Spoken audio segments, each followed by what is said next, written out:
Magandang araw mga kababayan, isang hindi inaasahang kagandapan ang naganap na makailan at ito ay muling may kinalaman sa unang pamilya ng bansa. Ang Pangulo ng Pilipinas na si Kuting Jr. ay muling sumiklab sa mga balita matapos lumuhod sa harap ng hukuman at magmakaawa na iligtas ang kanyang may bahay na si First Lady Liza Trasmax mula sa matinding parusa na ipinataw sa kanya. Ang mga pangyayaring ito ay nagbabago sa takbo ng kaganapan at nagdulot ng matinding mga reaksyon mula sa publiko. Ayon sa mga saksi, si Kuting Jr. ay personal nagdagtungo sa korte at iniharap ang kanyang emosyonal na pakiusap upang iligtas si Liza Trasmax mula sa posibilidad ng bitay. Sinabi ng Pangulo ng parusang ito ay labis na hindi makatarungan at hindi nararapat at ito ay magdudulot ng matinding epekto sa kanilang pamilya. Ang kaso ni Liza Trasmax ay may kinalaman sa mga kasong isinampal laban sa kanya na naging sentro ng mga kontrobersya at nagdulot ng tensyon sa buong bansa. Marami ang nagtatanong kung ito ba isang hakbang upang makuha ang simpatsya ng publiko at mga otoridad o isang seryosong pagtatangka upang matulungan ang kanyang asawa. Dahil dito, nag-umpisa ng mag-alab ang mga opinyon mula sa iba't ibang sektor ng lipunan. Ang ilang mga taga-suporta ng pamilya Bangag ay nagsabi na ito ay isang makatawid na hakbang upang ipakita ang balasakit ng Pangulo sa kanyang pamilya. Samantalang iba naman ay nagsasabing ito ay isang desperadong hakbang na maaring magpalalas pa ng sitwasyon. Habang mga legal na hakbang ay patuloy na isinasagawa, ang tanong ay nananatili, ano ang magiging epekto ng kanyang hakbang na ito sa hinaharap ng administrasyon at sa bansa.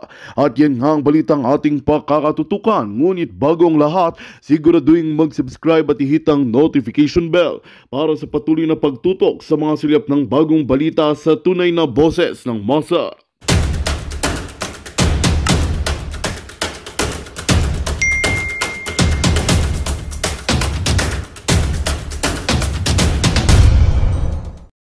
Sa formalin. Pagaw nga muna natin uli. May nakita ba kayong buo nito? Nahanap ko kanina after natin mag-vlog eh. The First Lady woke up this morning. She had a very adverse allergic reaction. So she looks like she got into a fight with Manny Pacquiao.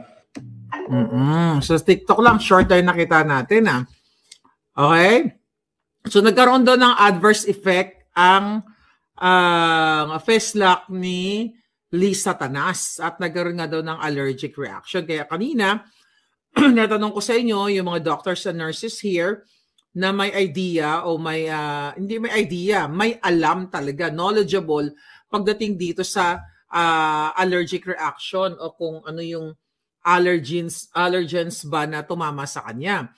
Kasi, actually, naikwento ko na yata sa inyo, ako in 2000, I'm not sure kung mga around early 2000, 2003, nagkaroon talaga ako ng almost anaphylactic shock. At muntik na ako mategi. Nakatira kami sa Quezon City, may kwento ko lang sa inyo. Kasi ginagawa nga tayong, hi Carlo Castro, ginagawa ni Sandro, na nagpapakalat ng fake news, yung gago na yan, ginagawa niyang mangmang yung mga medical, professionals. Like me, like you. Ngayon, balikan ko lang, in early 2000, nagkaroon ako ng matindi talagang allergy. Sabi ko nga sa'yo, nagmukha akong 75 years old. During that time, ang alindog ko, ilan taon na ba ako noon? Kung mga 2000 yon, so, 20 plus lang ako. 'Di ba? Ang alindog ko, bagets na bagets. Yes, live tayo ulit. So 20 plus ng alindog ko, ikukwento ko lang sa inyo para ma-debunk natin ang kasinungalingan ni Sandro tungkol sa allergic reaction na yan. Kasi mga palaga, tatanungin natin sa kanya, sa kanilang mga kasinungalingan, saan allergy ang nanay mo? Sa formalin? Sa buto? O saan siya allergy? Saan siya allergic? Di ba mga palangga? Saan siya mayroong allergic reaction? Sa formalin ba? Sa buto? Bakit nagkaroon ng adverse effect? Nung tinuslok siya ni Dr. A, ano ba yung components ng formalin? Ano ko lang yun term ko lang yun. Ano yung components ng in-inject sa kanya? Magpaliwanag kayo. Di ba kasi kulang putol. Saan siya allergy? Ba siya sa sihipon, sa peanut butter, sa mani? Di ba? Ganun yung mga usually nga allergens na very common sa mga taong nagkakaroon ng adverse effect or allergic reaction. Ngayon, ano ba yung mga common? Yung iba, merong, ako, lahat naman ng pagkain, kinakain ko. Merong iba, allergic sa itlog, sa gatas, minsan may mga ganon, sa isda, sa seafood, mga ganyan. Or baka mamaya, mga kababayan, may natira siyang pulbur, may natira siyang droga or something. Di ba? Pwede siya nakatira tapos nagkaroon ng adverse effect. Kasi yun ang sabi nila eh. Ayun ang sabi ni Charis na nagkaroon daw ng adverse effect yung kanyang nanay na, baka nga buto, nagkaroon ng adverse effect. Ngayon yung sa akin, ikukwento ko lang ha. Tandang-tanda ko kasi talagang akala ko, ang sabi ng doktor noon, na late lang ako ng 15 minutes, ay natsugi na ako. Ay natatandaan ko, EpiPen o epinephrine yung tinarak sa akin. Kasi papunta na ako sa kamatayan eh, di ba? Hindi pa pala ako sinadyang mategi dahil nandiyan kayo, nag-aantay sa akin. So like middle of the night, siguro mga 2-3, kami lang noon eh. Dalawa ng chikiting patrol ko noon eh. Dalawa yung chikiting, tapos wala yung jowa ko, nag-aararo. Nagtatrabaho siya. So, nagising ako sa gabi, sa madaling araw, parang may kumagat sa akin. Parang, may hindi na maas yung kumagat sa akin. So, parang insekto. So, ngayon, talagang nangati ako ng bonggang-bongga palaga. Sobrang, so yung kumbaga, pinapaliwanag natin sa inyo, saan allergic si Lisa? Saan siya may allergic reaction? Sa buto, sa insekto, sa ahas, sa zebra, sa sawa, saan siya? Saan siya mayroong ganon? Or saan pa ba? Bubuyog. Di ba? Yung bubuyog, pag kinagat ka, talagang mamumula ka ng bonggang-bongga. Or yung mga langgam na may mga kamandag or something. So yun ang papaliwanag natin. Kaya nga tinatanong kapag pumunta ka sa doktor, di ba? Meron ka bang latex allergic reaction? Allergy ka ba sa rubber or something? Di ba pag pumunta kayo ng doktor, di ba kung ano-anong mga allergy ka ba may allergic reaction ka ba sa penicillin or any drugs or something? So yun ang tinatanong sa'yo. Katanungin natin si Sandro Sinungaling kung saan mayroong allergic reaction yung kanyang nanay. Kasi sa case ko, yun, insect bites or insect sting, tinusukan ako. So nangati talaga ako ng bongga-bongga, aray, hindi masakit. Makatol, katol, nagsimula sa legs, tama ba? Halos malapit sa ankle. Kati, pati potay ko, ginapangalot ko na pati. Totoo yun ha. Ang potay, ang giti, tanan-tanan, ginakalot ko na hanggang sa yung ulo ko, ang kati-kati na ng bonggang-bongga. Tapos parang, pagtingin ko sa salamin, nagmukha akong, at that time, I was like 24, 25, o diba? Batang-bata. Oh my God. Kung maibabalik ko lang nakaraan. So talagang nangati ako, talagang bulging and everything bulging ang beauty ko. So ngayon, tinawag ko yung Mudrakels ko. Sabi ko, bantayan mo yung mga chikiting. Sabi ko kasi, during that time, may bantay pala yung mga bata. Nagpasama pala ako. Nag-tricycle lang kami ng bonggang-bongga. Siyempre, mayaman ako. Tricycle yung service ko, di ba? So, pumunta kami dyan sa Quezon City. Okay? Quezon City Hospital. Okay? Dyan sa may Bago Bantay. O, di ba?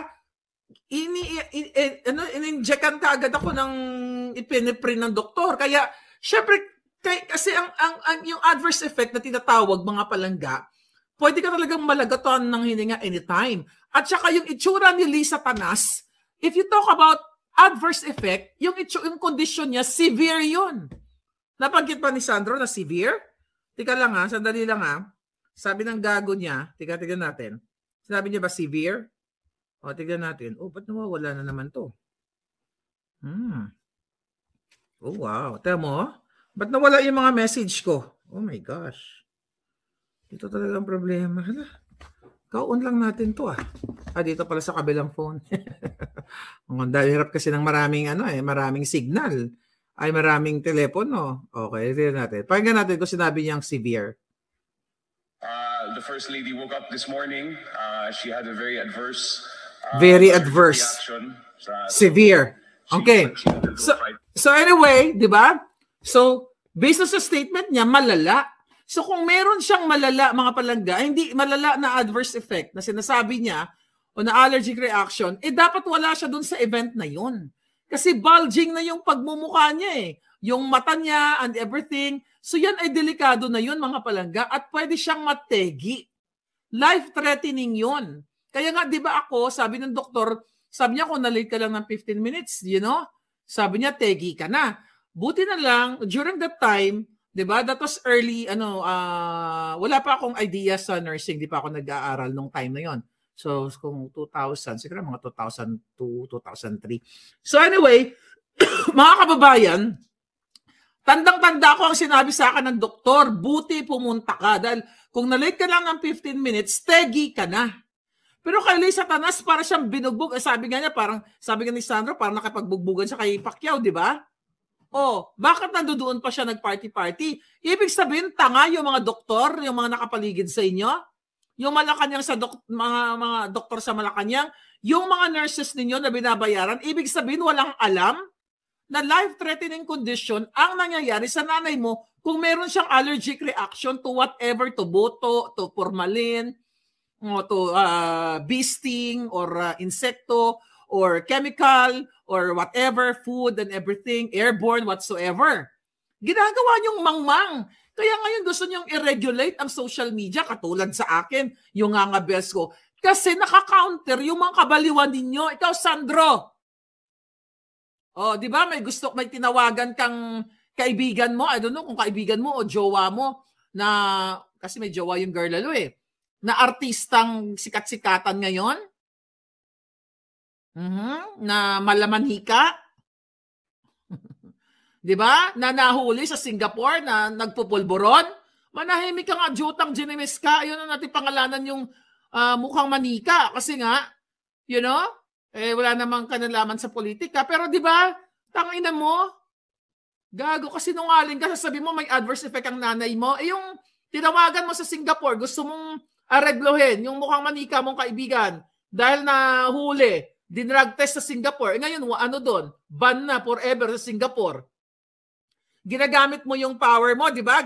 Hindi pala ginagamit, gagamitin mo. Well, ginagamit mo. Ang power mo, di ba? Yung mukhang manika, anong ginawa? Airport to airport. From Singapore, iniskortan ng, hindi ko nga alam, sa Singapore, bitay dapat yun, di ba? I don't know kung ano nangyari. So, hindi na nakalusot yung mukhang manika. Ibinalik sa Pilipinas. Dahil nahulihan ng mga residue ng pulburon, baka magkaklase kayo. So, di ba, inilabas ninyo doon sa binigyan ng special treatment. Pagbalik sa airport, wag ka tayo magmaang-maangan, Jutang Ginemes kayo, puro kasi nungalingan. Kaya gusto nyong i-regulate yung bunganga ko at bunganga naming lahat na mga kritiko. May regulation na nga, may community standards na nga itong mga Facebook, YouTube, itong mga social media platform. Kasi nakikita ninyo na nakaka-counter kayo sa inyong mga kasinungalingan. Allergic reaction, nagabiga-biga pa ang nanay mo sa mga event? Ibig sabihin, wala kayong kwentang lahat? Hayaan nyo yung nanay nyong mamamaga na anytime pwedeng mategi. Pero kasi hindi naman totoo na nagkaroon ng allergic reaction. Any doctors can testify or nurses na may idea na ang allergic reaction ay deadly or life-threatening situation. Dahil nangyari yan mismo sa akin, julul. Wag kang magkalat ng fake news, lalo na mangmang ka pagdating sa medical na usapin. Wala kang alam. Siguro, finid ka lang, sabihin mo na lang, may adverse effect, ganun-ganun, parang sinuntok ni Pacquiao. Yung ganong itsura, ganong appearance ng nanay mong smuggler, kidnapper, kung totoong may allergic reaction yun, baka tumumba yun doon. Di ang tuwa ko lang.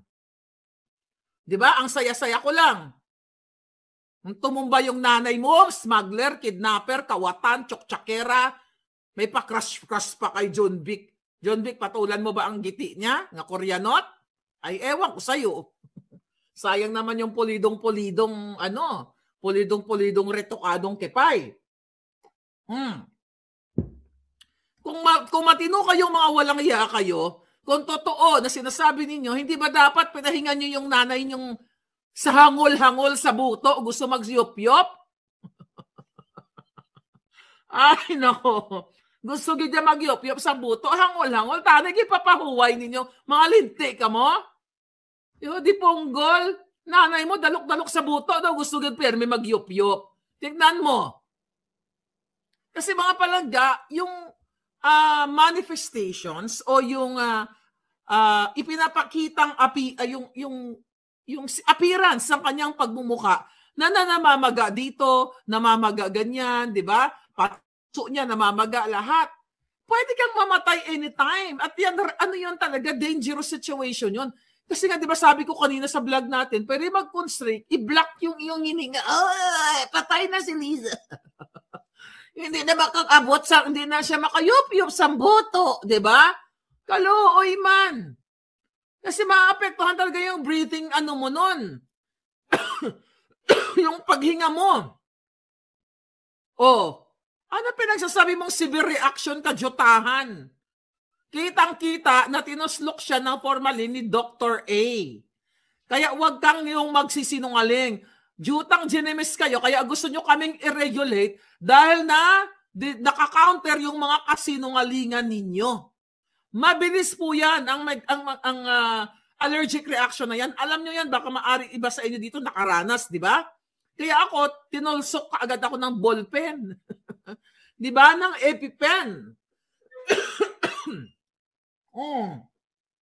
Gagaguhin tayo ng mga to. Kung walang social media, patuloy tayong gagawing mangmang ng mga hinayupak na ito.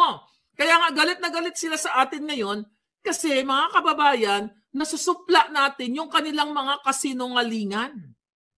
Kaya nga ako sa totoo lang, when I travel, lagi ako may Benadryl, lagi ako may antihistamine.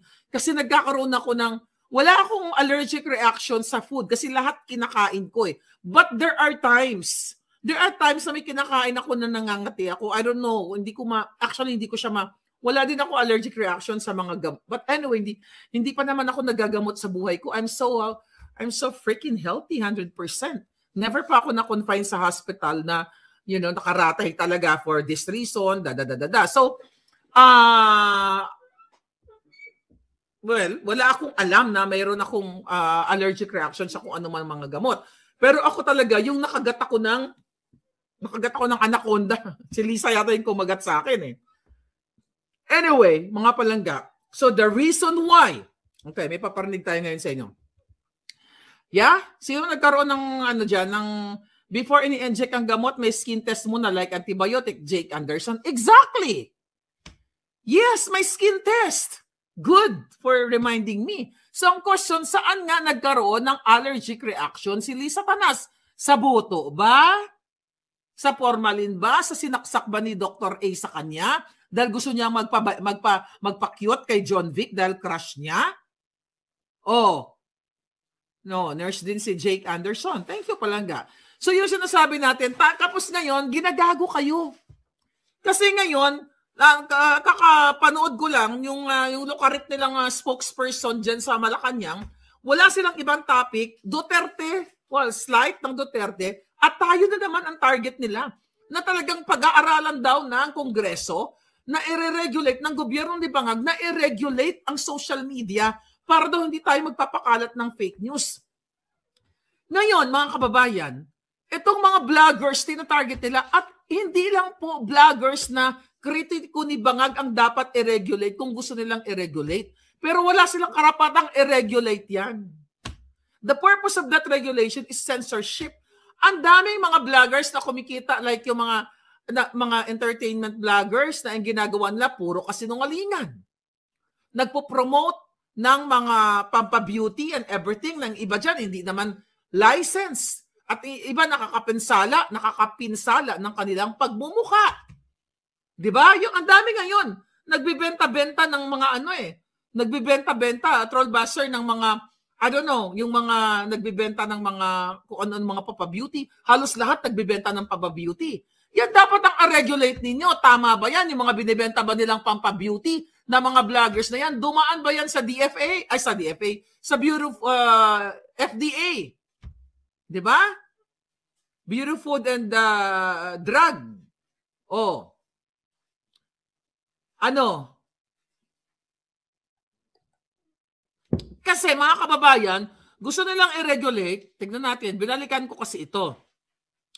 Gusto talaga nila tayong i-regulate ang mga bunganga, lalo yung bunganga ni Maharlika. Kasi akala nila, nung nagsilata ako noong 2022, akala nila, hindi magtatagal, magsasawa si Maharlika sa kadadaldal. At walang makikinig kay Maharlika, walang maniniwala and everything. Pero ngayon, ang dami na nagising na taong bayan sa mga expose ni Maharlika at ang dami mga sumunod, like 37 vloggers na yan, na Marcos anti-bangagya mga yan, you know, na nakikita na nila ngayon na yung impact ng social media influencers at ninyo, like you, di ba? Na talagang grabe. Eh bakit naman tayo ipapatawag dyan sa ano na yan, Huwad Committee, TRICOM na yan? Kasi nga mga kababayan, eto yun. Okay? Yung mga social media platforms, okay? Yung mga social media platforms like Facebook, Twitter, YouTube, di ba? Ang Facebook nga, tinanggal na nga nila yung mga fact checkers nila eh. Di ba? Kasi meron namang community standards. At siguro natakot sino yun? Si yung mukhang kaluluwa. Si Mark Zuckerberg kay Lolo Trump. Kasi hindi pala mukha siyang alam mo yung parang si Powder, ang puti-puti. Ngayon mga kababayan, gusto nilang ano pa title natin? Tignan natin.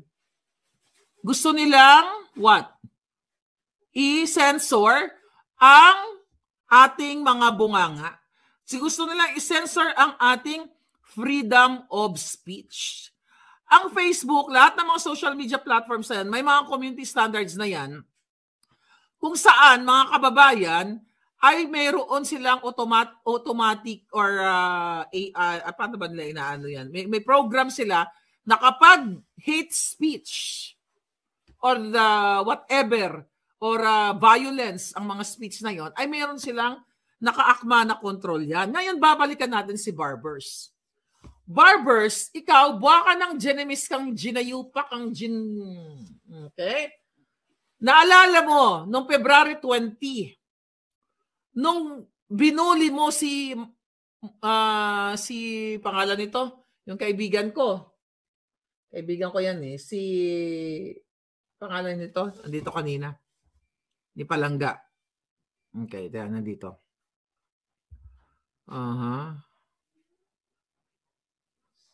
Sandali lang. Tignan ko, sinurse natin to. Si Mark Lopez. Okay? Si Mark Lopez, okay, Barbers. Tignan natin to. Search natin. Kanina naka-ready. Ba't nawawala pag pag sinisearch natin? Okay, noong February 19, nung nagkaroon ng hearing, di ba? Ano ang sabi? May post si Mark. Ang sabi ni Mark, Barbers is one of the most stupid congressman. Pinaka-Shonga Bells. Opinion niya yun eh. Pag sinabi kong gunggong ka. Yun ang pakiramdam ko, the way I listen to you, the way ka magsalta, gunggong ka o stupido ka. Ngayon, kukontrolin mo ako. Anong sabi ni Barbers kay Mark Anthony Lopez? Bakla ka pala eh.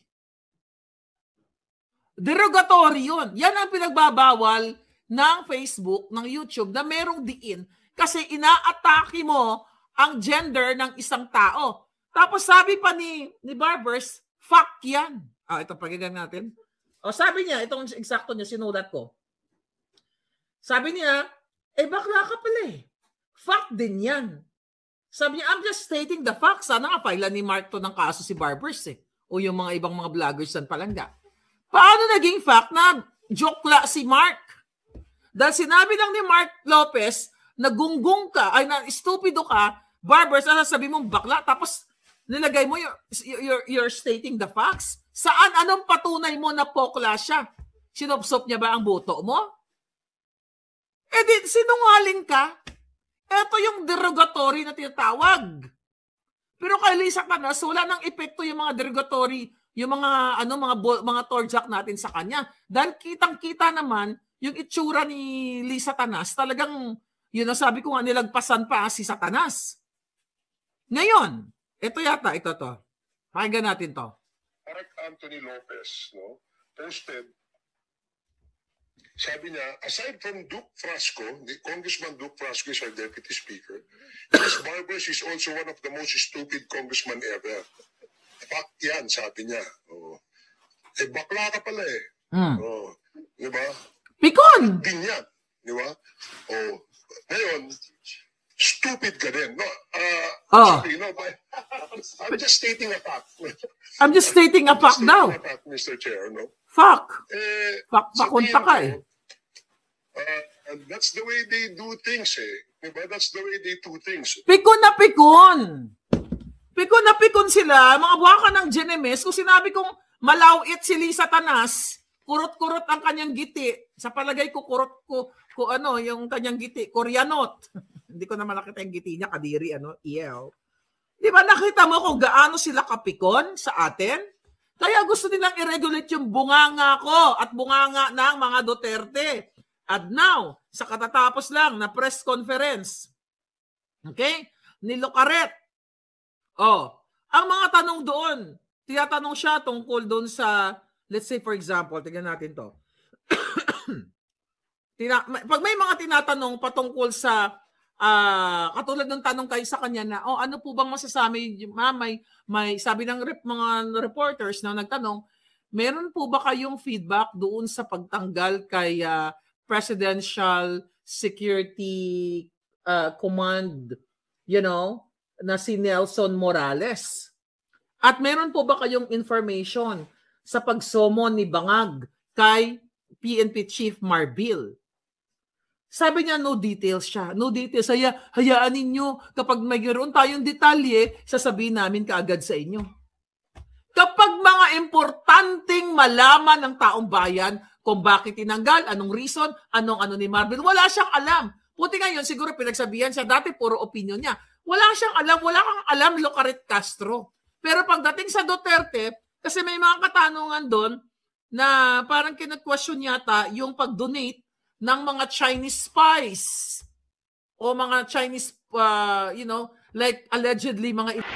Magandang balita ang hatid namin sa inyo ngayong araw. Sa pagtatapos ng aming balitaan, nagbigay kami ng mga mahalagang impormasyon. Maraming salamat sa pagtutok at pagsuporta sa aming programa. Huwag kalimutang manatili sa mga susunod na araw para sa mga bagong balita at mga kwento na dapat nating abangan. Mula sa Boses ng Masa, magandang araw, Pilipinas!